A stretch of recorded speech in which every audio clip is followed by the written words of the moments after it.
အားလုံးပဲမင်္ဂလာပါ SMA Entertainment မှာပြန်လည်ကြိုဆိုလိုက်ပါရစေဒီကနေ့ကျွန်တော်တို့တင်ဆက်ပေးသွားလို့တဲ့အကြောင်းအရာလေးကတော့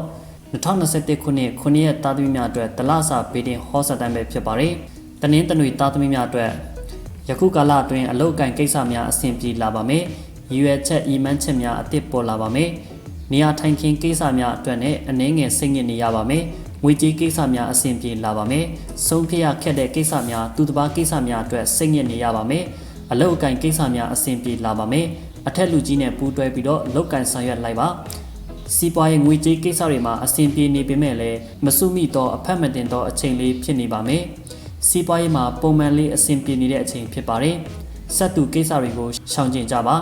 ခရီးယာယီများတွာလာမှုများတွာလာတင်ပါတယ်မိတ်ဆွေတွေနဲ့အတူခရီးယာယီတွာပါမယ်ပညာရေးစူးစမ်းရမယ့်အချိန်ဖြစ်ပါတယ်အခြေအနေမှာချစ်သူနဲ့စကားပြောဆိုမှုများအဆင်မပြေသေးပါဘူးစိတ်ဆိုးနေပါမယ်အိမ်တော်ရေးမှာပြန်လဲစုံစည်းရပါမယ်ယခုလအတွင်းကျမ်းမာရေးမှာခါနာခြေထောက်နာဖြစ်ပါမယ်ရာတရားအနေနဲ့ကံကောင်းစီဖို့အတွက်တနင်္ဂနွေနေ့9:45မှာပန်းတီး3လုံးကိုနေအိမ်ဖျားမှာလူပြီးတော့ဆူတောင်းလိုက်ပါအကျိုးပေးသောကဏ္ဍတွေကတော့3.54ကဏ္ဍဖြစ်ပါတယ်တနင်္လာသားသမီးများအတွက်ယခုကာလအတွင်းလိုရာဆန္ဒတွေအမြန်ပြေဝလာဖို့လှုပ်ရှားရှိတာတွေကိုမမှန်လေးလှုပ်ပေးရပါမယ်မမှန်လေးလှုပ်သွားပါမိမိရဲ့ဆန္ဒတွေပြေဝလာပါမယ်အလောမကြည့်ဖို့တတိပေးပါရစေအလုတ်အကင်ကိစ္စတွေနဲ့ပတ်သက်ပြီးတော့ပုံမှန်လေးအဆင်ပြေနေပါမယ်အထက်လူကြီးနဲ့ပြောဆိုဆက်ဆံပြီးလောက်ကန်ဆောင်ရွက်လိုက်ပါအဆင်ပြေမဲ့အနေအထားလေးတွေရှိလာပါမယ်ငွေကြေးကိစ္စတွေကတော့ကံကောင်းနေတဲ့အချိန်လေးဖြစ်ပါတယ်အဆင်ပြေနေပါမယ်များများမဝင်တော့မှတုံးဆွဲဖို့တော့ရနေပါမယ်တူတစ်ပါးကို Q ဆိုင်ပြီးတော့ကူညီပါခရီးကိစ္စတွေတွာလာမှုအဆင်ပြေနေပါမယ်တငယ်ချင်းမိတ်ဆွေအသစ်တွေရရှိပါမယ်အခြေအနေမှာအဆင်ပြေပါတယ်အိမ်ထောင်ရေးမှာဝေးနေရမယ့်အချိန်လေးပဲဖြစ်ပါတယ်ယခုလကျမ်းမာရေးမှာဥခေါင်းပိုင်းကျမ်းမာရေးညံ့ပါမယ်ရာတရားအနေနဲ့ကံကောင်းစီဖို့အတွက်တနင်္လာနေ့နနက်9:45မှာအုံတို့ဆုံးကိုနေအိမ်ဖျားမှာလူပြီးတော့ဆူတောင်းလိုက်ပါအကျိုးပေးကဏ္ဍတွေကတော့4655ဖြစ်ပါတယ်အင်္ဂါသားသမီးများအတွက်ယခုကာလအတွင်းစိတ်ကူးလေးတွေကိုအကောင့်ထဲပေါ်ပေးဖို့ကန်ဆာတာတွေကောင်းလာနေပါပြီမျောလင့်ထားတဲ့ကိစ္စများလှုပ်လို့တဲ့ကိစ္စတွေကိုအောင်မြင်စွာလုပ်ကင်ဆောင်ရွက်လိုက်ပါအထက်လူကြီးနဲ့စကားပြောဆိုကိစ္စတွေမှာစီးပွားရေးကိစ္စတွေမှာကိုယ်တိုင်ကိုယ်ကျတွေးဆုံပြီးတော့လုပ်ကင်လိုက်ပါကုညီမဲ့သူပေါ်ပါမယ်ငွေကြေးကိစ္စများဒီလအတွင်းဝင်တလောက်ပြန်ထွက်နေပါမယ်ငွေဝင်ဖို့လမ်းစာတွေရှိပါတယ်အကျွေးကိစ္စများအတွက်စိတ်ညစ်ရပါမယ်ပညာရေးစူးစမ်းနေရပါမယ်ယခုလအတွင်းတငယ်ချင်းတဦးစီကအကူညီမဲ့သူပေါ်ပါမယ်ခရီးကိစ္စများတွာလာမှုများအဆင်ပြေတဲ့ခရီးဖြစ်ပါတယ်ဖုံးဝင်မြေဝင်ပါမယ်အခြေအနေမှာစိတ်ငြိမ်နေရပေမဲ့ပျော်ရွှင်စရာထပ်တွေ့နေရပါမယ်အိမ်ထောင်ကြီးမှာဝေးနေရမယ့်အချိန်လေးကိုဖြတ်တန်းနေရပါမယ်ယခုလအတွင်းကျမ်းမာရေးကတော့အေးမိမယ်ခေါင်းကိုက်တာတွေဖြစ်တတ်ပါတယ်ရာတရားအနေနဲ့ကံကောင်းစီဖို့အတွက်အင်္ဂါနေ့နနက်9:45မိနစ်မိမိနေအိမ်ဖျားမှာကြက်သားကြော်ကတ်လူပြီးတော့ဆူတောင်းလိုက်ပါအကျိုးပေးတဲ့ကဏ္ဍတွေကတော့9.63ကဏ္ဍဖြစ်ပါတယ်ဗုဒ္ဓဦးသားသမီးများအတွက်ယခုကာလအတွင်းအလုပ်အကင်ကိစ္စများအဆင်ပြေလာပါမယ်အကူအညီပေးမဲ့သူပေါ်ပါမယ်လုပ်ငန်းကိစ္စများအကုန်လုံးအဆင်မပြေပေမဲ့စိတ်ကူစရာမရှိပါဘူးအဆင်ပြေလာပါမယ်လုပ်ငန်းကိစ္စများနေရာထိုင်ခင်းကိစ္စများပြောင်းရွှေ့မှုရှိပေမဲ့လည်းအဆင်ပြေနေပါမယ်ယခုလအတွင်းမိမိကိုကူညီတော့လဲမိမိကိုစိတ်တိုင်းမကြပဲဖြစ်နေပါမယ်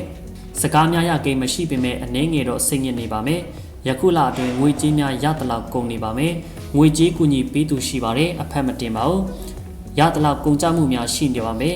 ယခုလအတွင်းတွာလာမှုကိစ္စများနေပါမယ်အငြိမ်မနေရပါဘူးခရီးယာယီကိစ္စများအမြဲတွာလာနေရပါမယ်ပညာရေးကံညံ့နေတတ်တဲ့အချိန်ပဲဖြစ်ပါတယ်အခြေအနေမှာစိတ်တိုင်းမကြပဲဖြစ်နေပါမယ်ပြဿနာကြီးကြီးမားမားမရှိပေမဲ့စကားများနေပါမယ်ခဏယာယီခွဲခွာရပါမယ်အိမ်ထောင်ရေးမှာအဆင်ပြေနေပါမယ်စကားပြောဆိုမှုတွေကလည်းအောင်မြင်ပါတယ်ကျမ်းမာရေးကတော့အိပ်ရေးပြတ်ရှင်တွေးအားနေရှင်ဖြစ်ပါမယ်ရာတရားအနေနဲ့ကံကောင်းစီဖို့အတွက်ဗုဒ္ဓဟူးနေ့နနက်9:45မိနစ်မိမိနေအိမ်ဖျားမှာတံပရာရီနှစ်ခွက်ကတ်လူပြီးတော့လူရဆူတောင်းပါအကျိုးပေးတဲ့ကဏ္ဍတွေကတော့9.84ကဏ္ဍတွေပဲဖြစ်ပါတယ်ဇာတပတိသားသမီးများအတွက်ယခုလအတွင်းမမျော်လင့်ပဲနဲ့နမဲကောင်းရကိန်းကြုံပါမယ်လူဝင်လူထွက်ဖြစ်ပါမယ်မိမိမျော်လင့်တဲ့ရည်ရွယ်ချက်များအနည်းငယ်အကောင်အထည်ပေါ်ပါမယ်အလုပ်အကိုင်ကိစ္စတွေကလည်းပုံမှန်အဆင်ပြေနေပါမယ်စီးပွားရေးငွေကြေးကိစ္စတွေကံမကောင်းသေးပါဘူးမိမိမျော်လင့်တယ်လို့မဖြစ်လာသေးပါဘူးငွေကြေးများအကူအညီရပါမယ်အထင်လွဲမှုများကြုံပါမယ်သူတစ်ပါးအတွက်စိတ်ပင်ပန်းကိုယ်ပင်ပန်းဖြစ်နေပါမယ် ပြောစရာကောင်းတဲ့ခရီးယာယီများတွားပါမယ်မိမိမိသားစုကံကောင်းမှုများကြုံပါမယ်ပညာရေးလှုပ်ရှားနေရတဲ့အချိန်လေးဖြစ်ပါတယ်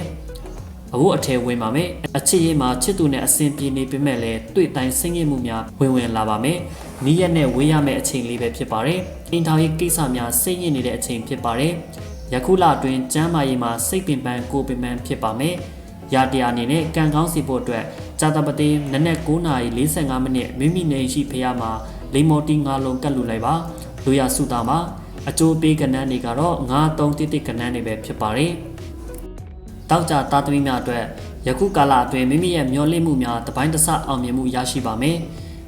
ဆုံးဖြတ်ရခဲ့တဲ့ကိစ္စများဖြစ်နေပါမယ်အိမ်နေရာပြောင်းရွှေ့မှုများရှိပါမယ်ညအိမ်ညနေခရီးသွားမယ်အလုပ်အကိုင်အဆင်ပြေနေတဲ့အချိန်လေးပဲဖြစ်ပါတယ်ငွေကြေးကိစ္စများအဆင်ပြေပါတယ်ငွေကြေးကိစ္စများအတွက်အကူအညီပေးမဲ့သူလည်းပေါ်ပါမယ်မိမိမိတ်ဆွေတွေနဲ့စိတ်နေသဘောထားမတိုက်ဆိုင်ပဲဖြစ်နေပါမယ်ဝါသနာအရလုပ်နေတဲ့လုပ်ငန်းများလုပ်ကိုင်တဲ့နေရာမှာစိတ်မပါပဲဖြစ်နေပါမယ်ရွှေဝင်ပါမယ်လူဝင်ပါမယ်ငွေကြေးကိစ္စများအတွက်ကူညီမဲ့သူပေါ်ပါမယ်ပညာရေးမှာစူးစမ်းနေရဆဲပါပဲ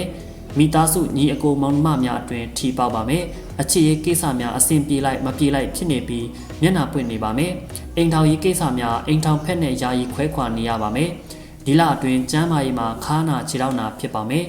ရာတရားအနေနဲ့တောက်ကြနေနဲ့9:45မိနစ်နေအိမ်ဖျားမှာလက်ဖက်တုပ်ကတ်လူပြီးတော့ကံကောင်းလာစီဖို့အတွက်ဆူတောင်းပါအကျိုးပေးကဏ္ဍကတော့6-5-3ကဏ္ဍဖြစ်ပါတယ်စနေသားသမီးများအတွက်ယခုလအတွင်းလက်လုံရှားအလုပ်ကိစ္စများနဲ့မိမိရဲ့ပြဿနာတွေကိုဖြေရှင်းနေရပါမယ်အစင်မပြေတာများပေမဲ့လည်းအကြီးအကျယ်ဆင်းရဲမှုမရှိပါဘူးအတူနေထိုင်တဲ့မိတ်ဆွေနဲ့စကားများပါမယ်အလုပ်အကိုင်အခွင့်အလမ်းကောင်းတွေပေါ်လာပါမယ်ကောင်းသောကိစ္စလေးတစ်ခုပြောင်းလဲလာပါမယ်ဘာတာရေးကိစ္စများပြုလုပ်ရပါမယ်ငွေကြေးကိစ္စများဝင်လာပါမယ်အဆင်ပြေပါတယ်ကျွေးတင်ပါမယ်ပစ္စည်းပျောက်ရှားမှုများဖြစ်ပါမယ်ပညာရေးကိစ္စများအဆင်ပြေပါတယ်ပညာရေးသင်တန်းများတက်ရပါမယ်ခရီးကိစ္စများတွာလာမှုအဆင်ပြေပါတယ်ဒီလအတွင်းအခြေရမှာဆက်ရမရှိသေးပါဘူးလွမ်းနေရတဲ့အချိန်လေးဖြစ်ပါတယ်အိမ်ထောင်ရေးကိစ္စများအဆင်ပြေပါတယ်ယခုလကျမ်းမာရေးမှာဥခေါင်ပိုင်းကျမ်းမာရေးညံ့ပါမယ်ရာတရားအနေနဲ့စနေနေ့နနက်9:45မိနစ်ကိတ်မုတ်ကိုမိမိနေအိမ်ဖျားမှာကတ်လူလိုက်ပါကံကောင်းလာစေဖို့အတွက်ဆုတောင်းလိုက်ပါအကျိုးပေးကဏ္ဍကတော့1395ကဏ္ဍဖြစ်ပါတယ်ရာဟုသားသမီးများအတွက်ယခုလအတွင်းအလုပ်အကိုင်များအဆင်ပြေနေပါမယ်မျောလင့်တဲ့ရွေးချက်များအကောင့်ထဲပေါ်ပါမယ်လက်ရှိအလုပ်မှာနေရာရပေမဲ့လည်းစိတ်ငြိမ်မှုအနည်းငယ်ရှိပါတယ်ယခုလအတွင်းငွေကြေးကိစ္စများပုံမှန်အဆင်ပြေပါတယ်သူတစ်ပါးအတွက်ငွေကြေးများကူညီနေရပါမယ်တငယ်ချင်းမိတ်ဆွေနဲ့စုံတွေ့ရပါမယ်ခရီးယာယီဆက်တိုက်တွားနေရပါမယ်ပညာရေးကိုစူးစမ်းနေရမယ့်အချိန်လေးဖြစ်ပြီးပညာရေးကံကောင်းပါတယ်အချစ်ရေးမှာချစ်သူနဲ့အဆင်ပြေနေပါမယ်ပျော်ရွှင်နေမယ့်အချိန်လေးပဲဖြစ်ပါတယ်အိမ်ထောင်ရေးမှာရန်စကားများနေရပါမယ်မိသားစုအိမ်တူရဲ့အတွက်အနေငယ်စိတ်ညစ်နေရပါမယ်ယခုလကျမ်းမာရေးကတော့ခါနာမယ်ဆက်ကြောတက်ပါမယ်ရာတရားအနေနဲ့ကံကောင်းလာစေဖို့အတွက်ဗုဒ္ဓဟူးနေ့နံနက်ပိုင်းမှာရေတန့်တပူကိုကလေးတယောက်ကိုလူဒန်းပြီးတော့ကံကောင်းလာစေဖို့အတွက်ဆုတောင်းလိုက်ပါဒီလအတွက်အကျိုးပေးတော့ကဏ္ဍတွေကတော့နှစ်3ည9နှစ်ကဏ္ဍတွေပဲဖြစ်ပါတယ်ဟုတ်ကဲ့ပါခုတစ်ခါကျွန်တော်တင်ဆက်ပေးလိုက်တဲ့အကြောင်းအရာလေးကတော့2021ခုနှစ်ဇန်နဝါရီလအတွက်ဒလစာပေးတင်ဟောစတန်ပဲဖြစ်ပါတယ်ကြည့်ရှုပေးကြတဲ့ပရိသတ်များအားလုံးကျေးဇူးထူးတင်ရှိပါခင်ဗျာ